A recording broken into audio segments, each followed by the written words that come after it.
Risa, who is at most risk for osteoporosis, and why are they at highest risk?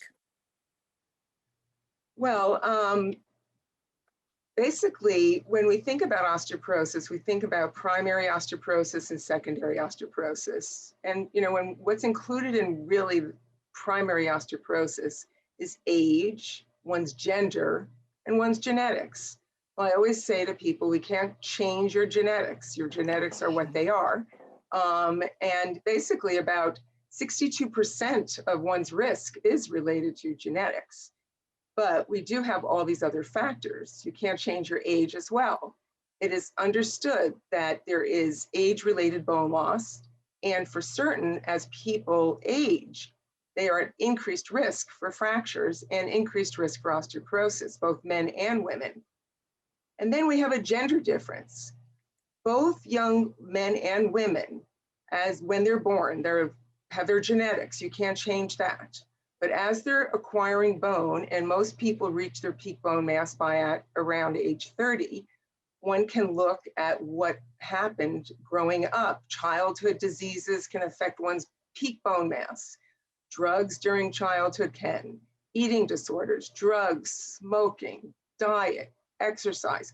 All of those things can absolutely affect what somebody's predetermined genetic peak bone mass at around age 30, and one should want to maximize their peak bone mass at that age. The big difference that happens is that from then on, men and women are trying to maintain their bone mass around from 30 to around 50. And for women, the average age of menopause for women is 51 to 52. And now women are living about a third to even longer in their life in this postmenopausal era. We have learned over many studies that women start losing bone mass even prior to that final menstrual period when their estrogen levels are starting to decline. And then there's a whole group of women who have early menopause or something called premature ovarian insufficiency, where they actually have menopause before the age of 40, and they can start losing bone mass.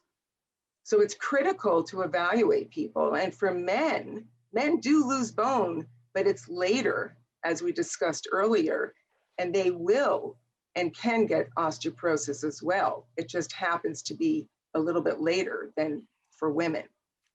And for secondary osteoporosis, this is usually a condition which is due to another cause, like malabsorption, otherwise known as celiac disease, or from medications such as steroids.